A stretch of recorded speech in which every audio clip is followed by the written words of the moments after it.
Foreign gods and mortals each played their role. One name shone brighter than most, a name that whispered through generations, a name that carved itself into the annals of heroism. Perseus' saga was not merely a tale, it was an odyssey that echoed across the ages, captivating the hearts of storytellers and dreamers alike. Our tale begins in the ancient kingdom of Argos, where King Perseus ruled. With a heart divided by ambition and dread, Perseus was the son of King Abas and Queen Uglio of Argos. He was a scion of royal blood who inherited the throne of Argos from his father, King Abas. Yet his reign was marred by the specter of rivalry and a chilling prophecy that set the wheels of fate into motion from the moment Perseus drew his first breath. Fate entwined him with the twin brother Proteus. Their paths were destined to diverge, their bond torn asunder by ambition and the desperate struggle for power with the boss's last breath. Perseus seized the throne, forcing Proteus into exile to quell any threat to his reign. But destiny is a capricious mistress, and exile led Prudence to the distant land of Lycia, where a love bloomed against the backdrop of war. 8 has found solace and love in the arms of Thenobuja the Radiant, daughter of King Iobedes. Their union forged alliances, sparking a war that would echo across the Aegean. The clash of swords and the cries of soldiers reverberated as two brothers fought for control of their ancestral kingdom. But the war's crescendo left them at an impasse, and a decision emerged from the chaos. The realm would be divided. Thus the kingdom of Argos was cleaved in. Two protests ruled from the fortified city of Tyrants, while Perseus held sway within the walls of Argos. Peace reigned, but the sinister machinations of fate would not relent in the heart of Argos. Perseus longed for an heir to secure his legacy. He turned his gaze to the radiant figure of Eurydice, daughter of King Lacedaemon and Queen Sparta, a union that honored love and lineage. Perseus and Eurydice's union bore fruit, a daughter named Danae. But Perseus, driven by the fires of ambition, in the foreboding prophecy that cast a shadow upon his dreams, yearned for a male heir. Desperation led Perseus to the sacred oracle of Delphi, where Pythia's cryptic words pierced the air like an ominous dirge. The prophecy unveiled a haunting truth. Perseus' demise would come at the hands of his own blood, his own grandson, a progeny born of his beloved daughter Danae. As the winds of prophecy whispered through the halls of Argos, Perseus'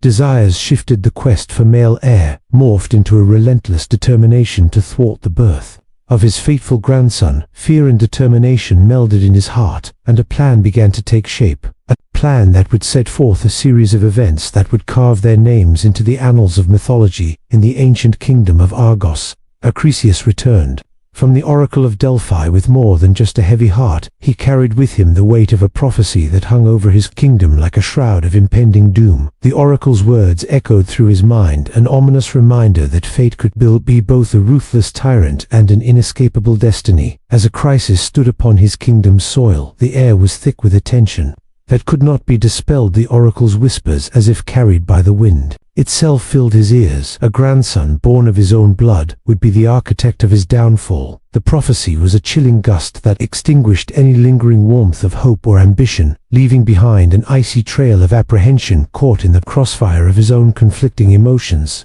Perseus was a man at war with himself. The specter of a future paved with his own blood haunted him relentlessly, a stark reminder of the fragility of power and the unyielding grasp of fate. Yet buried beneath layers of fear, a defiant ember burned within him. He refused to be a pawn in the hands of destiny, to let his lineage be marred by the prophecies that hung over him. Like a dark cloud with a resolve that burned as bright as the forging fires of the gods, Perseus transformed his turmoil into action. The seeds of fear had taken root, but he was determined to unearth them before they could grow into a forest of despair. He would rise against destiny itself, sculpting the path of fate into one of his own design, a path that would defy the very stars that foretold his doom. Thus Perseus' desperation and cunning collided to shape a plan as towering and unyielding as the walls of his fortress. In a symphony of bronze and stone, he erected a prison that would confine his own flesh and blood, his daughter Danae, the living embodiment of the ominous prophecy within those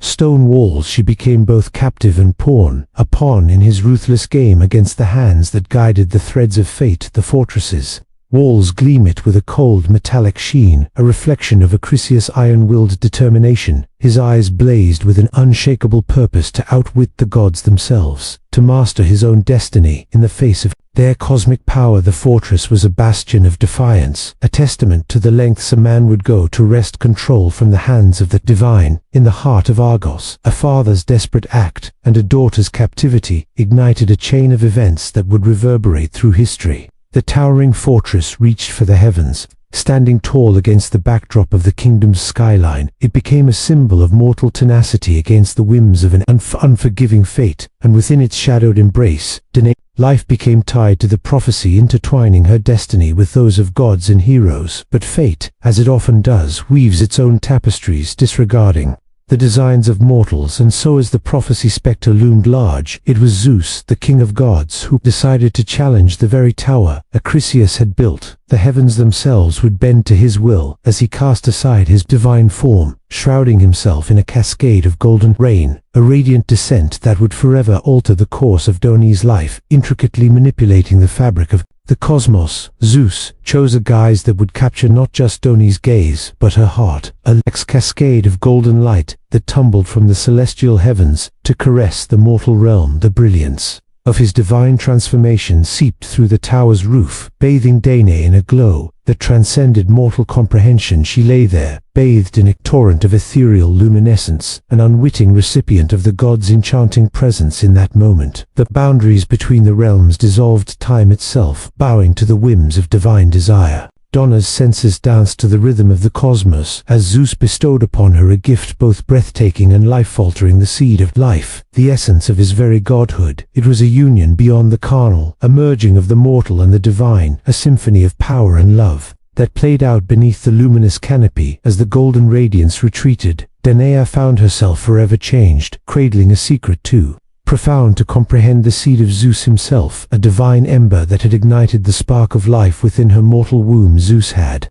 intervened, and the dance between god and mortal had set into motion a destiny that would change the very fabric of mythology itself. For this meeting of Danae and Zeus ensured that Dune fell pregnant, and with time Danae gave birth to a son, the one and only Perseus. But fate, relentless and unforgiving, refused to be bent, even by Acrisius' desperate defiance. When Danae gave birth to a grandson, Acrisius found himself caught in the snare of an implacable truth. The walls of his fortress may have been impenetrable, but the realm of the gods operated beyond the confines of mortal design. Whispers of skepticism floated through the air, speculations that it was not the gods, but perhaps his own brother Proteus, who had sown the seeds of Danae's pregnancy. Acrisius stood on the precipice of destiny, a man gripped by a chilling dilemma that echoed through the corridors of his mind. To slay his own flesh and blood his grandson was to risk invoking the wrath of the very gods he sought to outwit, but to let Perseus grow, to nurture him into a man, was to tempt the prophecy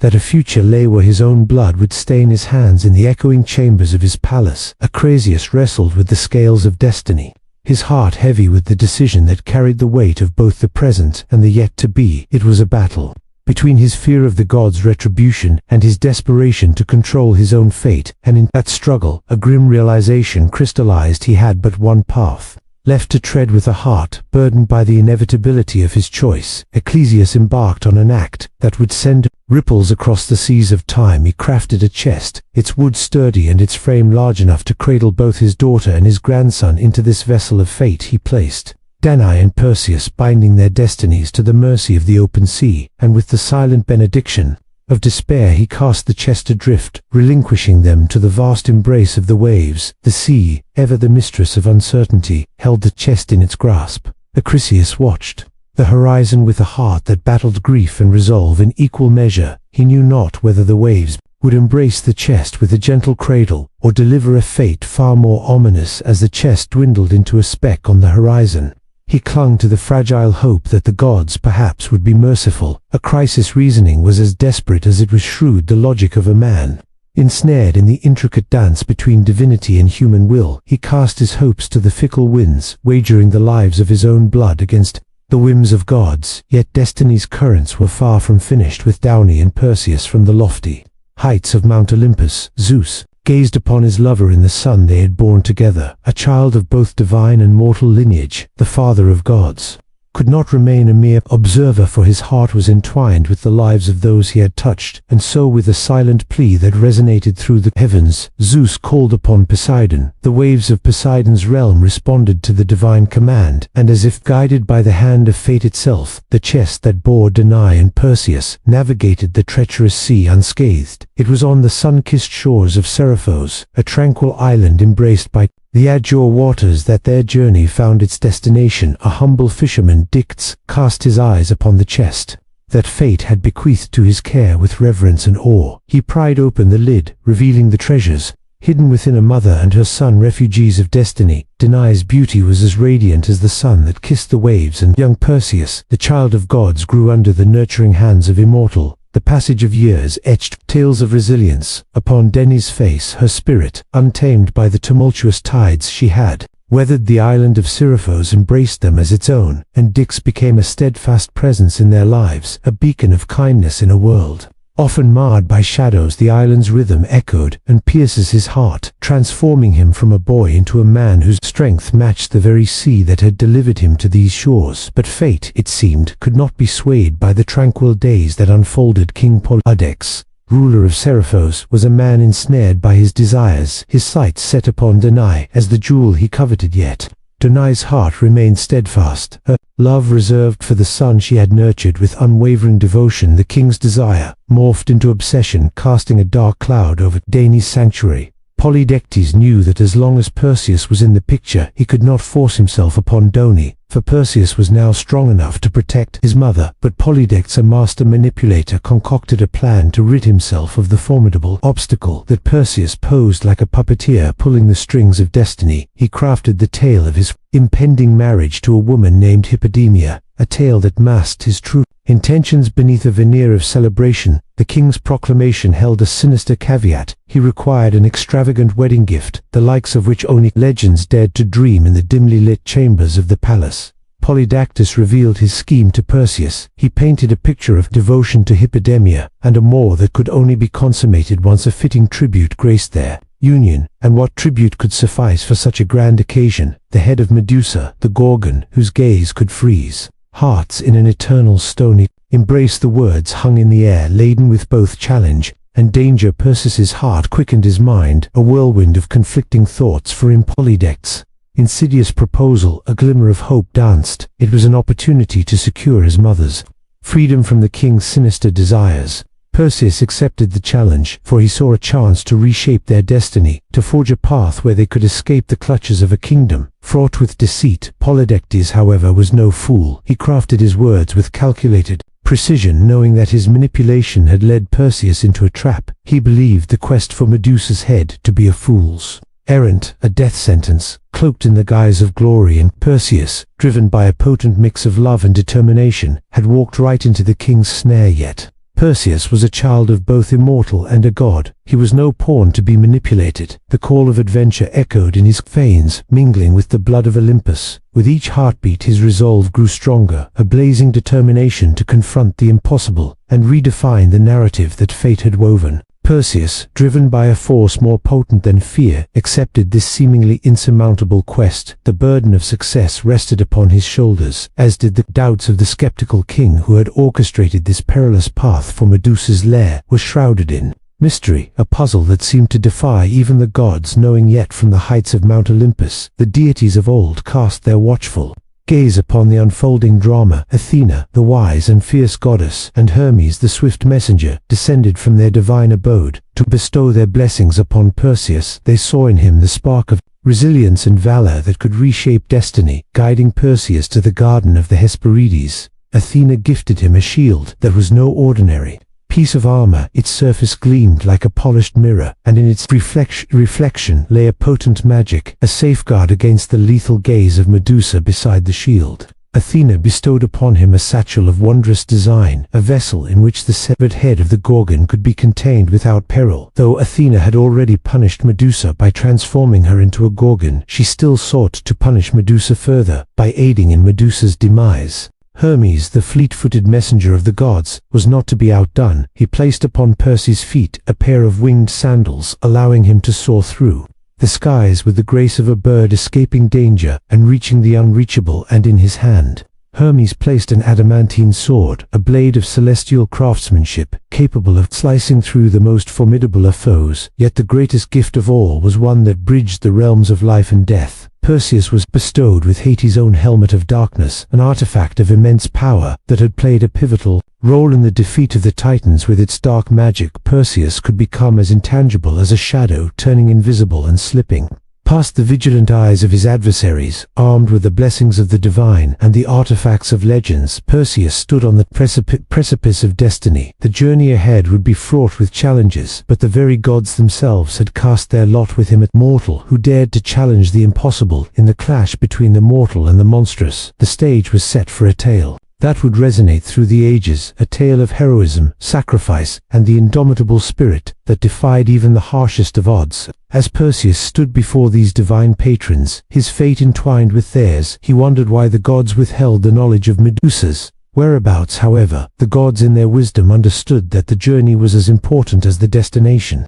They recognized that mere knowledge of the Gorgon's lair would not suffice to mold Perseus into a true hero. The quest required wit, determination, resourcefulness, adaptability, and the ability to navigate treacherous waters. By withholding the specific location, the gods aimed to light the fire within Perseus and forge his character through trials that would shape him into a legend. Perseus, a mortal marked by the gods for an extraordinary mission, set his course towards the realm of the Graea. The Graea were sisters of Medusa and the Gorgons and the daughters of the ancient sea deities. Forces in Cedo, they were as intertwined with the fates as the very threads of life themselves. They were no ordinary beings, for they shared a single eye and a single tooth. Among them, however, the wisdom Perseus sought was not to be granted freely. The Graea, like the riddles of the cosmos, guarded their secrets with tenacity. The hero's path was no leisurely stroll. It demanded audacity and resolve to wrest the knowledge from the grasp of these sisters. Perseus employed a tactic both daring and unconventional. In a moment of calculated boldness, Perseus took possession of their soul, plunging these sisters of the shadows into temporary darkness. The sightless Graea, now at the mercy of a mortal who dared confront their cryptic existence, felt the weight of their own enigma bear down upon them. Perseus, relentless in his pursuit of truth, wielded the eye as a bargaining chip, a beacon of hope in a realm ruled by secrecy. And in that pivotal moment, the sisters' resolve wavered. Their hold on their guarded knowledge slipped through their ephemeral fingers, bound by the desperate need to regain their sight. The grey eye relented. Their voices, like echoes from the abyss, revealed the coveted information Perseus sought. The location of Medusa's lair, the Gorgon's realm, was unveiled through the faltering words of the grey eye uttered in exchange for the return of their stolen eye. Perseus, now armed with the elusive knowledge he had won, ventured forth once more, his destiny inching ever closer to its fateful intersection with the monstrous Gorgon. Armed with the coveted knowledge of Medusa's lair, Perseus embarked on a daring flight, propelled by the mystical wings gifted to him by the fleet-footed Hermes. The very air itself seemed to bend to his will as he soared toward his perilous destination, a cave concealed within the heart of a foreboding landscape. The entrance to Medusa's domain loomed before him, a mouth yawning into the depths of the earth, a gateway to a realm where monstrous secrets lay in wait. Perseus knew that silence was his ally. The slightest disturbance might awaken not just the fearsome Gorgon he sought, but her sisters as well, a trio of horrors that could spell his doom with the grace of a shadow. Perseus ventured into the cavern, the darkness embracing him like an old friend. The path ahead was fraught with peril, each step laden with the weight of his quest, but Perseus possessed the tools of divinity, a shield that mirrored the world around him and winged sandals that lifted him above the ground, leaving no trace of his passage through the twisting passages and eerie silence. Perseus finally caught sight of his quarry, Medusa, her serpentine tresses hissing like vipers in the gloom. The hero's heart raced, his determination unwavering as he advanced, shield held high to avoid the petrifying gaze that had claimed countless lives. And then, in a breathless moment, the adamantine sword that had once been a Titan's weapon cleaved through the air with a precision honed by fate itself. Perseus's strike was true, a single stroke that severed the monster's head from its serpentine neck. The cavern trembled as Medusa's baleful existence came to an end. Her death, a cataclysmic release of dark energy times seemed to hold its breath as Perseus moved swiftly. Guided by the wisdom of Athena, the Gorgon's severed head, a trophy as gruesome as it was powerful, was cradled in the divine satchel, a vessel that contained the essence of death itself. But as Medusa's lifeblood ebbed away, the slumbering sisters Euryale and Steno awoke, and the realm of nightmares seemed to stir with their awakening, threatening to ensnare the intruder who dared trespass upon their domain. Upon seeing their fallen sister, their screams echoed through the cave, shattering the stone statues of the many victims. Yet the god's gifts proved their worth once more, with the helmet of darkness shrouding him from the sisters' view, and the winged sandals carrying him on air's gentle breath. Perseus slipped away from the cave's maw, his triumph shadowed by the echoing hiss of serpent hair and the cold, unrelenting stare of the Gorgons. However, that would not be the end of Medusa's lineage. The very moment the Gorgons had parted from her body, a remarkable transformation began from Medusa's blood held within it, a unique and unexpected magic. As the blood of the Gorgon splattered upon the earth, a wondrous and enigmatic alchemy unfolded from the very essence of Medusa's life. Two distinct and extraordinary beings were born. First there emerged Chris. Here, a figure of mythic splendor, he rose from the soil, like a manifestation of the earth's hidden treasures, a being radiant with divine qualities.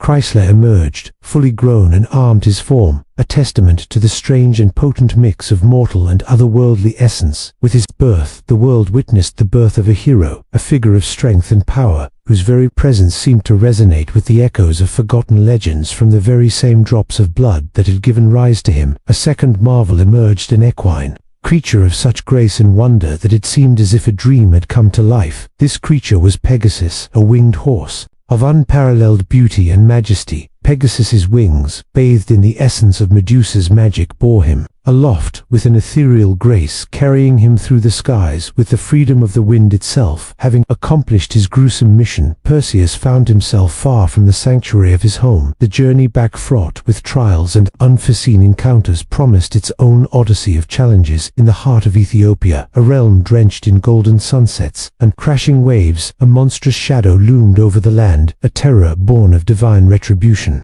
King Cepheus ruled this land, a kingdom thriving with vibrant life, until the recklessness of his queen Cassiopeia kindled a wrath beyond mortal comprehension. Cassiopeia's words, laden with hubris, dared to elevate her own beauty above the daughters of Nereus, the sea's ancient deities. Her audacious claims sparked a storm of resentment among the Nereids, ethereal nymphs of the watery depths. Their indignant voices echoed through the realms, reaching the ears of Poseidon, the sea god himself. His response was swift and merciless, the unleashed fury of the Ethiopian sea. This monstrous sea beast, a manifestation of Poseidon's ire, unleashed chaos upon the land. Ethiopia's serenity was shattered, and its very survival hinged on a horrifying choice. King Cepheus was faced with an unthinkable ultimatum. To save his kingdom, he must sacrifice his own daughter, Andromeda, to the ravenous maw of the Cetus. Desperation gripped the king's heart, and he sought any means to escape this cruel fate. Yet as he scoured the heavens for answers, the haunting truth remained: only the blood of a princess could sate the monstrous appetite of the sea. As the sun cast its final rays across the land, Perseus soared high above Ethiopia on the winged sandals gifted by Hermes. His gaze pierced the horizon, and there, against the backdrop of crashing waves and looming darkness, he beheld a sight that would forever alter his destiny. Chained to a desolate sea rock, the innocent Andromeda stood as a living offering to the sadist, a sacrifice to appease the sea's vengeful appetite. Yet fate had other plans in store. With the legendary head of Medusa cradled in his hands, Perseus descended upon the scene, a savior cloaked in divine purpose. As the Gorgon's serpentine gaze met the monstrous Cetus, an otherworldly transformation unfolded. The very sea that once birthed the terror now claimed it, turning the creature to stone, an eternal monument to its own malevolence. The power of Medusa, even in death, wielded dominion over the depths. With the Sadducee's curse broken, the land of Ethiopia breathed a sigh of relief. The hero Perseus had not only saved a kingdom, but also unlocked the shackles that bound Andromeda to her impending doom. A bond forged in the crucible of adversity united them, and a destiny entwined by the threads of myth and fate set their course. Yet even in triumph, new challenges emerged. The union of Perseus and Andromeda, destined to bring joy to Ethiopia, stirred the tempestuous Waters of rivalry. Phineus, the promised suitor of Andromeda, harbor to heart, consumed by jealousy at a lavish wedding.